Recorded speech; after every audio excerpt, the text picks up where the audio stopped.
നമസ്കാരം. കേരളത്തിലെ ലക്ഷക്കണക്കിന് ജനങ്ങളെ മിനിറ്റുകൾ കൊണ്ട് പരലോകത്തെത്തിക്കുന്ന ഒരു ജലബോംബ് നമ്മുടെ കേരളത്തിൻ്റെ പശ്ചിമഘട്ട മലനിരകളിൽ നിൽക്കാൻ തുടങ്ങിയിട്ട് കുറേയായി.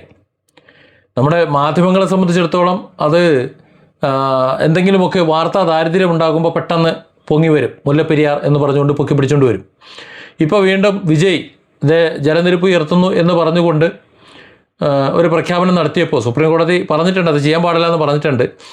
ചെയ്യുമെന്നുണ്ടെങ്കിൽ സുപ്രീം കോടതി നോക്കിക്കോളുമെന്ന് പ്രതീക്ഷിക്കാം. പക്ഷേ ഉറക്കം കെടുത്തുന്നത് നമ്മളെ കേരളത്തിനാണ്. പക്ഷേ കേരള സർക്കാരിനെ സംബന്ധിച്ചിടത്തോളം ഉറക്കം കെടുത്തുന്നില്ല എന്ന് വേണം പറയാൻ. കാരണം സുപ്രീം കോടതിയിൽ ഇത് സംബന്ധിച്ചുള്ള കാര്യങ്ങളും പറഞ്ഞിട്ടില്ല, ഒന്നും ചെയ്തിട്ടില്ല. തമിഴ്നാടിന് വെള്ളം ആവശ്യമുള്ളതുകൊണ്ട് അവർ സുപ്രീം കോടതി പോവും, കാര്യങ്ങൾ പറയും. അതുകൊണ്ട് അവർക്ക് അനുകൂലമായി ചിലപ്പോൾ വന്നു എന്ന് വരും. നമ്മൾ പറയാൻ മടിയാണ്. ആവശ്യമില്ലാത്ത കേസിലാണെങ്കിൽ സുപ്രീം കോടതിയിൽ ലക്ഷക്കണക്കിന് രൂപ ചെലവഴിച്ചുകൊണ്ട് വേണമെങ്കിൽ നമ്മൾ കേസ് പറയും. പക്ഷേ ആവശ്യമുള്ള മനുഷ്യരുടെ ജീവനും ജീവിതത്തിനും വേണ്ടിയിട്ടുള്ള ഒന്നിനും പറയാൻ താല്പര്യമില്ലാത്തതുകൊണ്ടാണ് എനിക്ക് തോന്നുന്നു. അത് ഏത് സർക്കാരായാലും അത് തന്നെ ഗതി. ഏതായാലും നമ്മുടെ എല്ലാം ഉറക്കം കെടുത്തുന്ന ലക്ഷക്കണക്കിന് മനുഷ്യരുടെ ജീവനും സ്വത്തിനുമൊക്കെ ഭീഷണിയായിട്ട് നിൽക്കുന്ന മുല്ലപ്പെരിയാർ, ആ വിഷയത്തെക്കുറിച്ച് ഇപ്പോൾ വീണ്ടും സംസാരം തുടങ്ങിയ നിലയ്ക്ക് കുറച്ച് കാര്യങ്ങൾ പറയണം. 1895 ആണ് ഇതിൻ്റെ നിർമ്മാണം പൂർത്തിയായത് എന്നാണ് രേഖകൾ.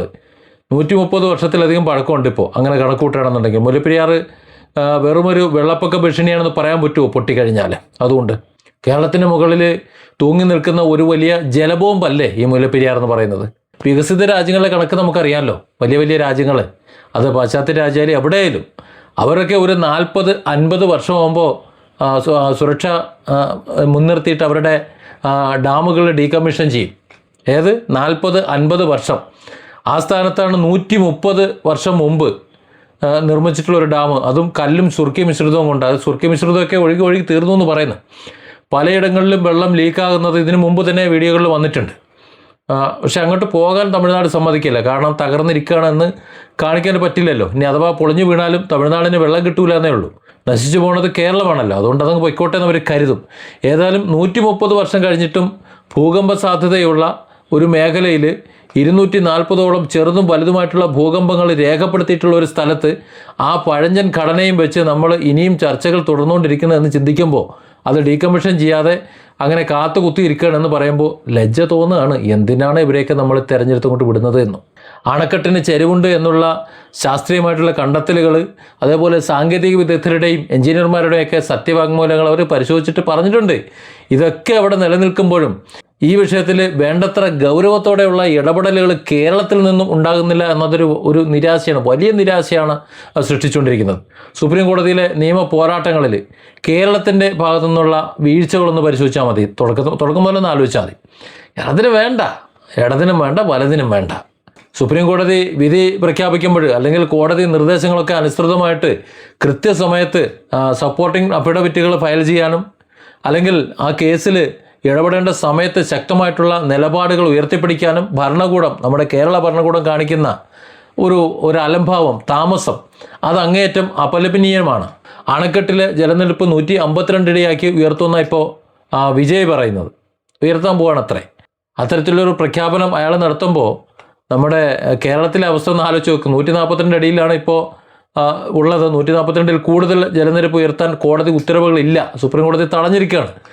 അങ്ങനെ ഒരു സാഹചര്യം ഉണ്ടായിരിക്കെ ഇത്തരമൊരു പ്രസ്താവന നടത്തി ജനങ്ങളെ സമ്മർദ്ദത്തിലാക്കാനുള്ള ഒരു ശ്രമം, അതങ്ങനെയാണ് എനിക്ക് തോന്നുന്നത്. അല്ലാതെ 152 അടിയിലേക്കോ 57 അടിയിലേക്കൊന്നും ഉയർത്തുമെന്ന് എനിക്ക് തോന്നുന്നില്ല. അതല്ലെങ്കിൽ അണക്കെട്ട് കൂടുതൽ സുരക്ഷിതമാണ് എന്ന് ഞങ്ങളിതേ പരിശോധിച്ചുകൊണ്ട് ഉറപ്പിച്ചു എന്ന് വിജയന് ഒരു പക്ഷേ പറയാൻ വേണ്ടിയിട്ടായിരിക്കും.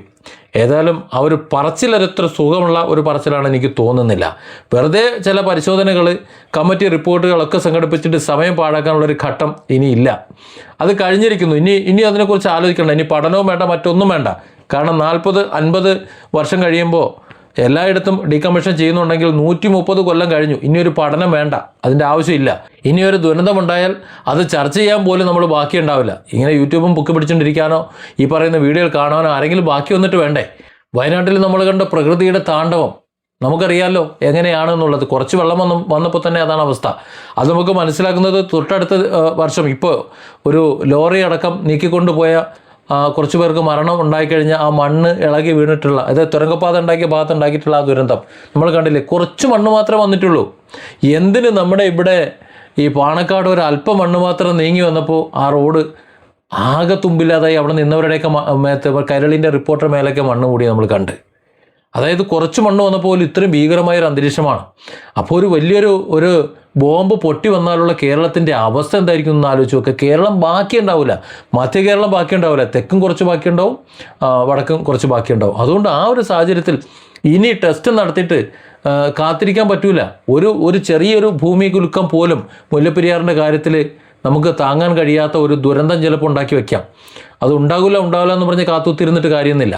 ഇതിനുള്ള ഒരു ശാശ്വത പരിഹാരം എന്ന് പറയുന്നത് നിലവിലുള്ള അണക്കെട്ട് പൂർണ്ണമായിട്ട് ഡീകമ്മീഷൻ ചെയ്യാം, പകരം പുതിയത് നല്ല ഒരു സുരക്ഷിതമായിട്ടുള്ള ഒരു ഘടന നിർമ്മിക്കുക, നല്ലൊരു അണക്കെട്ടുണ്ടാക്കുക. എന്നിട്ട് തമിഴ്നാടിന് അതിൽ നിന്ന് വെള്ളം കൊടുക്കുക. കാരണം അവർക്ക് വെള്ളം കിട്ടി ശീലം ഇതായതുകൊണ്ട് വേറെ മാർഗ്ഗമില്ല. നമ്മൾ അണക്കെട്ടുണ്ടാക്കുക, അവർക്ക് വെള്ളം കൊടുക്കുക. ഇക്കാര്യത്തിൽ ഇനി ജനങ്ങൾ നിശബ്ദരായിട്ട് കാര്യമൊന്നുമില്ല. നമ്മുടെ ജീവൻ്റെ നിലനിൽപ്പിന്, കേരളത്തിൻ്റെ നിലനിൽപ്പിന് അതിൻ്റെ പ്രശ്നമാണിത്. ഇനി എന്നൊന്നും പറഞ്ഞാൽ കാത്തുകുത്തിയിരിക്കുന്നത് ഇടതും വലതും ശബ്ദിച്ചുകൊണ്ടിരുന്നിട്ട് കാര്യമൊന്നുമില്ല. ഒഴുകി ആർത്തലച്ച് വരുന്ന ആ വെള്ളത്തിന്, അല്ലെങ്കിൽ ആ ചളിയും വെള്ളം എല്ലാം കൂടെ ഇങ്ങോട്ട് പാഞ്ഞു വരുമ്പോൾ അവിടെ കമ്മ്യൂണിസ്റ്റുകാരനെന്നോ CPM-കാരനെന്നോ ഇനി അതല്ലെങ്കിൽ ഇവിടെ കോൺഗ്രസ്സുകാരനെന്നോ BJP-കാരനെന്നോ ഓട്ടമൊന്നുമില്ല. അങ്ങോട്ട് കൊണ്ടുപോകും എല്ലാത്തിനെയും കൂടി. കേരളത്തിലെ ഓരോ പൗരനും സംസ്ഥാന മുഖ്യമന്ത്രിക്കും ജലവിഭവ മന്ത്രിക്കും ഒക്കെ അടിയന്തരമായിട്ട് ഇമെയിലുകളും സന്ദേശങ്ങളൊക്കെ അയച്ചിട്ട് സുപ്രീം കോടതിയിൽ ശക്തമായ അഫിഡവിറ്റുകൾ സമർപ്പിക്കാൻ സമ്മർദ്ദം ചെലുത്തണം. അതാണ് ഇനിയിപ്പോൾ വേണ്ടത്. രാഷ്ട്രീയ വ്യത്യാസങ്ങളൊക്കെ ഈ കാര്യത്തിലൊന്ന് മാറ്റി വെക്കണം. രണ്ട് സംസ്ഥാനങ്ങളെ നേതൃത്വങ്ങൾ തമ്മിലും കേന്ദ്ര സർക്കാരുമായിട്ടും പ്രധാനമന്ത്രിയുമായിട്ടൊക്കെ ഉന്നതതല ചർച്ചകൾ നടത്തിയിട്ട് ഈ വിഷയം എത്രയും പെട്ടെന്ന് പരിഹരിക്കാനുള്ള അടിയന്തര നടപടി ഉണ്ടാകണം. കേരളത്തിൻ്റെ തലയ്ക്ക് മുകളിൽ നിൽക്കുന്ന ഈ ജലബോംബ് നിർവീര്യമാക്കാൻ ഇനിയും വൈകിക്കഴിഞ്ഞാൽ പണി ചിലപ്പോൾ പാളും. നമ്മൾ പ്രതികരിക്കേണ്ടത് ഒരു ദുരന്തം സംഭവിച്ച ശേഷമൊന്നുമല്ല, അത് സംഭവിക്കാതിരിക്കാനാണ്. മുല്ലപ്പെരിയാർ അണക്കെട്ടിൻ്റെ സുരക്ഷയെക്കുറിച്ചുള്ള ജനങ്ങളുടെ ആശങ്കകൾ പൂർണ്ണമായും ന്യായവും അതീവ ഗൗരവമുള്ളതുമാണ്. 130 വർഷത്തോളം പഴക്കമുള്ള ചുണ്ണാമ്പ് സുർക്കയും ചേർത്ത് നിർമ്മിച്ചിട്ടുള്ള, കുറച്ച് കല്ലും കൂടെ ചേർത്ത് നിർമ്മിച്ചിട്ടുള്ള ഒരു അണക്കെട്ട്, അതും ഭൂകമ്പ സാധ്യതയുള്ള ചെറിയ കുലുക്കങ്ങളൊക്കെ കുലുങ്ങിക്കൊണ്ടിരിക്കുന്ന ഒരു മേഖലയിൽ നിലനിൽക്കുന്നത് ലക്ഷക്കണക്കിന് മനുഷ്യരുടെ ജീവൻ അപഹരിക്കാൻ വേണ്ടിയിട്ടാണ്. എന്നാൽ വല്ലാത്ത സങ്കടമായിരിക്കും. Different angles. Don't forget to subscribe and support this channel.